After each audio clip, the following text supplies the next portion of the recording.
बिस्मिल्लाहिर्रहमानिर्रहीम। अस्सलाम वालेकुम स्टूडेंट्स, कैसी हैं आप लोग?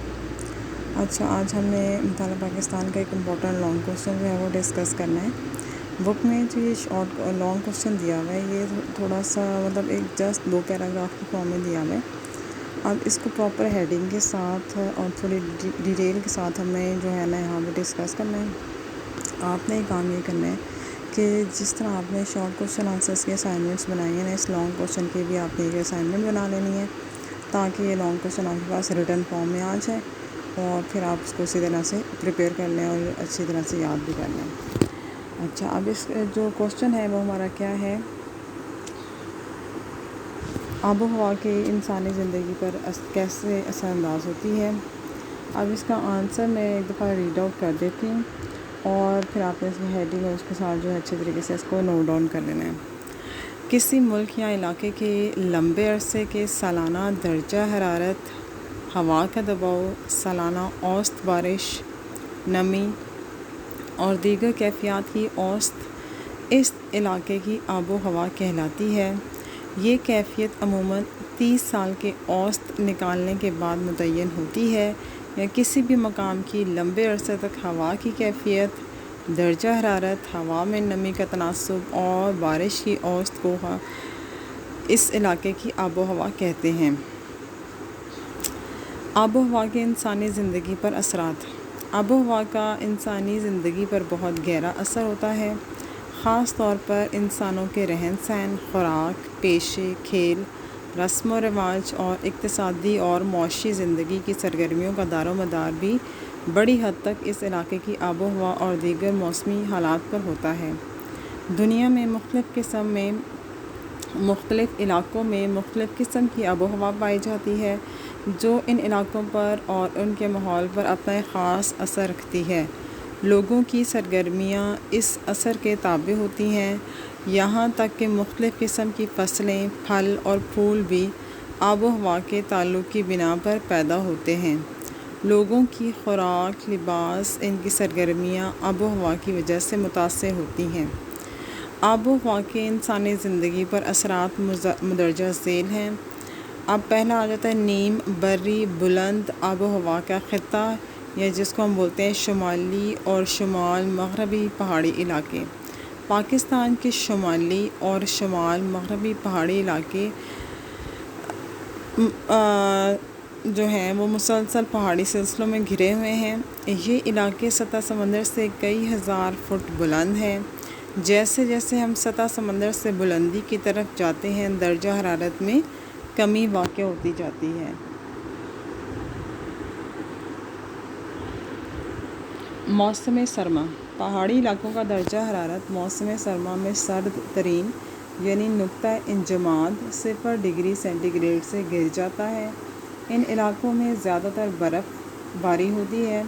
यहाँ के रहने वालों की तमाम सरगर्मियाँ मौसम सरमा में तकरीबन महदूद हो जाती हैं। लोग मौसम सरमा के शुरू होने से पहले खुराक और दीगर ज़रूरी अशिया जमा कर लेते हैं। लोगों की सरगर्मियों में घरेलू दस्तकारी बहुत अहम है। बाज़ लोग अपने मवेशियों को पहाड़ी इलाकों से मैदानी इलाकों की तरफ मुंतकिल कर लेते हैं, क्योंकि बर्फ़बारी की वजह से चरागाहें ख़त्म हो जाती हैं। मौसम गर्मा। मौसम गर्मा में ये इलाके सरसब्ज़ व शादाब हो जाते हैं। बर्फ़ पिघलने से नदी नाले रवान दवां हो जाते हैं। यहाँ के रहने वाले लोग अपने मवेशियों को ले जाकर दोबारा इन इलाकों का रुख करते हैं। मौसम गर्मा में काश्तकारी लोगों का अहम पेशा है। मुख्तलिफ़ इक़साम के फल पैदा होते हैं, लिहाजा मौशी और तिजारती सरगर्मियाँ शुरू हो जाती हैं। कम गुंजान आबाद इलाके। पहाड़ी इलाके निस्बतन कम गुंजान आबाद हैं। पहाड़ी इलाकों में मादनियात के ज़खायर भी मिलते हैं। यहाँ के लोग मेहनती और जफाकश होते हैं। इन इलाकों की आबो हवा अच्छी होने की वजह से सियाहत को बहुत फ़रोग़ हासिल हुआ है। ज़रिए मौश।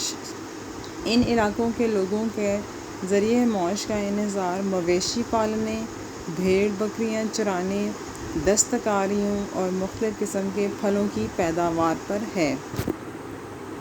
फिर सेकंड हमारे इसमें हेडिंग आ जाती है نیم بری میدانی آب و ہوا کا خطہ، یا اس کو ہم بول سکتے ہیں میدانی علاقے۔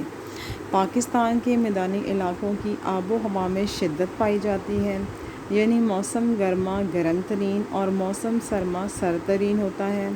روزگار: ان علاقوں کے رہنے والوں کی آمدنی کا دار و مدار زراعت پر ہے اور لوگوں کی معاشی حالت بہتر ہے۔ طرز رہن سہن: لوگوں کے رہن سہن، خوراک، لباس وغیرہ پر آب و ہوا کا بہت گہرا اثر ہوتا ہے۔ میدانی علاقوں میں بارش کی کمی کو آبپاشی کے نظام کے ذریعے پورا کیا جاتا ہے۔ یہ گنجان آباد علاقہ ہے۔ پاکستان میں سب سے زیادہ آبادی اس علاقے میں ہے۔ ذرائع آمد و رفت، نقل و حمل بہترین ہے اور لوگوں کو ہر طرح کی سہولتیں میسر ہیں۔ پھر آتا ہے نیم صحرائی، بری صحرائی اور سطح مرتفع کا خطہ، یا صحرائی اور سطح مرتفع کے علاقے۔ صحرائی علاقے: ان علاقوں میں تھر، تھل اور خاران کے صحرائی علاقے شامل ہیں۔ پاکستان میں صحرائی علاقوں کی آب و ہوا بہت گرم اور خشک ہے۔ ان دن اور رات کے درجہ حرارت میں بہت فرق ہے۔ پانی کی کمی: ان علاقوں کے لوگوں کی زندگی انتہائی سخت ہے۔ بارش کم ہوتی ہے، پینے کے پانی کو دور دور سے لانا پڑتا ہے۔ جن علاقوں میں پانی کی فراہمی کا ذریعہ نہریں ہیں، وہاں زندگی قدرے بہتر گزرتی ہے۔ ذریعہ معاش: دستکاریاں، بھیڑ بکریاں پالنا اس علاقے کے لوگوں کا سب سے اہم ذریعہ معاش ہے۔ نیم صحرائی علاقوں میں محدود پیمانے پر کھیتی باڑی کی جاتی ہے۔ سطح مرتفع: ان علاقوں میں سطح مرتفع پوٹوہار اور سطح مرتفع بلوچستان شامل ہیں۔ پاکستان میں سطح مرتفع بلوچستان کی آب و ہوا موسم گرما میں گرم ترین اور موسم سرما میں سرد ترین ہوتی ہے۔ ذریعہ معاش: یہاں رہنے والے لوگوں کی آمدنی کا دار و مدار بھیڑ بکریاں اور مویشی پالنے پر ہے۔ یہ علاقے خشک میوہ جات اور معدنی وسائل کی دولت سے مالا مال ہیں۔ لوگوں کا ذریعہ معاش مقامی وسائل کی دستیابی پر ہے۔ یہ علاقے تیل کی پیداوار میں بہت اہم ہیں۔ یہ لوگ کان کنی اور محدود پیمانے پر زراعت بھی کرتے ہیں۔ پھر نیکسٹ ہمارے اس میں ہیڈنگ آ جاتی ہے نیم بری ساحلی آب و ہوا کا خطہ۔